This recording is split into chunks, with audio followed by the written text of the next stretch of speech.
Rookie of the Year honors in 2023. How does he achieve similar success in year two? He learns to manage the locker room. And not to say that he hasn't, but last year they came into this season with no expectations. The entire locker room. So they were kind of playing on house money, and they shocked a lot of people and exceeded our expectations. This year, we know how good they are. Not only that, they've added pieces like Stefon Diggs, who is a receiver that has been very vocal when he wants the football. So C.J. Stroud, as a leader, as a quarterback of this offense, how are you going to manage the people in that locker room will determine your success level.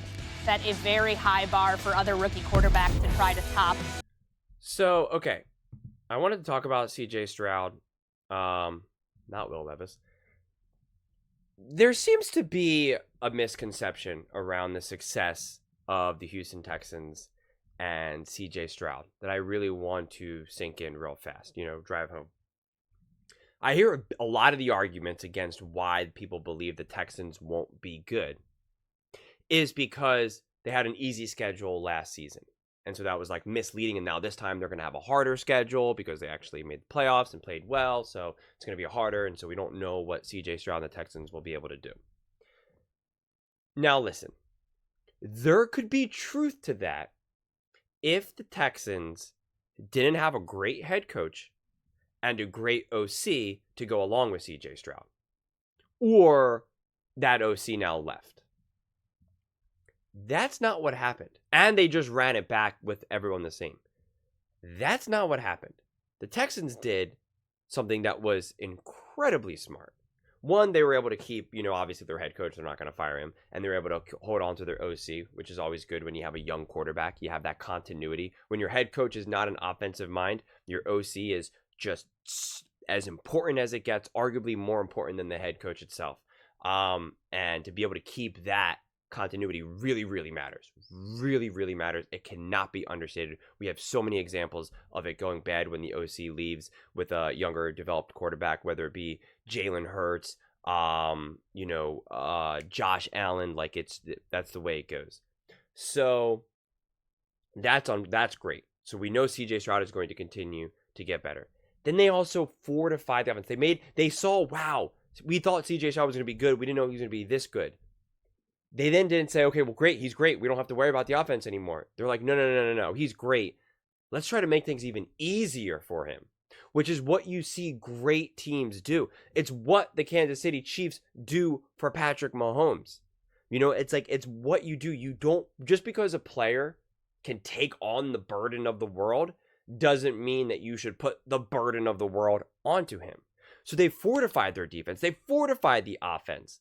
They did specific things that would help him establish a run game, adding obviously Diggs. All of those things really, really matter. So they're going to continue to grow and get better and better and better. Now, again, if they didn't improve their team, and this is why I compared them to the Dallas Cowboys before, because look at the Dallas Cowboys. The Dallas Cowboys had high expectations. A lot of people, especially in the media, had them going to the Super Bowl. And Dak Prescott winning an MVP. Let's just say that was true. That was actually realistic expectations. They then got blown out at home against the Green Bay Packers. Okay, got demolished. And the Cowboys did nothing to improve their team. Nothing. Truly nothing. In fact, they arguably got worse because they lost players and they lost their defensive coordinator, who's now a head coach, who's a highly respected defensive mind in the NFL. Highly respected. Now, compare that to what the Texans did. The Texans, on the other hand, had wild success, especially considering what they were expecting potentially. I mean, who knows really what their expectations were. But they won a playoff game convincingly. They competed against the Ravens for that first half. They were in it, but then the Ravens absolutely, blasted those doors open. But there was a few key plays that if, it happens a little differently, you never know. But the Texans, the Ravens definitely won that game. They won that game more than the Texans lost that game. But now the Texans are like, okay, that was great. We want to be better. We want to do better. We had some success. We won a playoff game convincingly. We kind of battled against the Ravens, but ultimately we did lose. We did prove to not be as good. Not next season. We're going to be better. Not only are our young players going to mature and get better, like the CJ Strouds of the team, but now we're going to bring in other players. And we're going to trust that our culture that we've built, the team that we have, our coaching staff, we have the culture that we can even take on someone like a Diggs. I think when a team like that takes on a player like a Diggs who's been problematic in multiple teams, that shows the trust that that the team has in their culture, their players, their coaching staff, that they can take on a bigger personality, prototypical diva type receiver. Which is what the Rams did with OBJ. They said, listen, man, we got Stafford. He's a beast. We got Sean McVay. Like, we know what we're doing. We can handle all this. We got the leaders. We got we got the leaders of the team that if he does start to get a little wonky, he will be put in place. The Eagles, same thing. A.J. Brown, even when they had T.O. years and years, I mean, this is a million years ago, of course. Like, those teams believe when they have their culture right, they can handle all of these types of personalities. Tom Brady was able to take an AB because he's like, I am Tom Brady. And I already have some of these other veteran leaders as well. I also got Gronk by my side. We're not going to let things get out of hand. And they didn't. And when they did, it was like, okay, goodbye. That is the indicator of a culture of a team that feels confident. And that it only works when you have the right coaches, the right players, and the right leaders of a team. So I think the Texans really believe in what they have.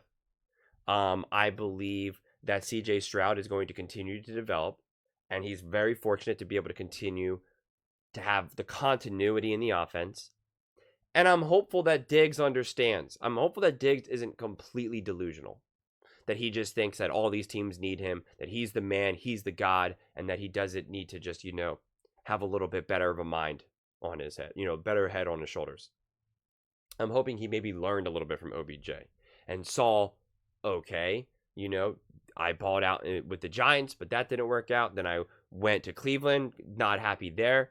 And now I was able to go to LA and finally find happiness and ball out and contribute to winning a Super Bowl. I'm hopeful Diggs understands that. That Diggs, it's been reported that Diggs wants to win a Super Bowl, that's what's most important to him. And if that's the case, then you have to imagine that he will fall in line, that he sees this team, he sees the Texans, he sees what CJ Stroud can bring, he understands what the OC can bring, he understands what the head coach can bring from a defensive side of perspective. He understands that. And I think he will be very happy. He'll be comfortable. He's going to be in Houston, which is a lot different than Buffalo. And so I really think that the Texans will be a great team. And, I think the Texans, to me, I don't try to rank teams in terms of the Chiefs are the best, and then the Ravens, and then this, and then that. I put them in groups. And right now, I truly see like the Ravens and the Chiefs and the Texans all in the same group. It's an all coin flip. Who's going to get the farthest in the playoffs? Who's going to be the healthiest? Whose coach is going to have a better approach? I mean, we obviously always know Mahomes is going to bring it, and Andy Reid's going to bring it, Spags is going to bring it. We always know that. But it's like, can the Texans dethrone the Chiefs? I am higher on the Texans this season than I am on the Ravens. I really am. I think the Texans have the potential to like blow teams out like the Ravens were doing, like the 49ers were even doing. So I really think the Texans have the potential to be like that darling of a team this coming season. And everyone's just like, well, of course, CJ Stroud is the runaway MVP favorite. Like, it's going to be like those types of conversations. Can anyone catch CJ Stroud in the MVP race? Rather than who's going to win the MVP?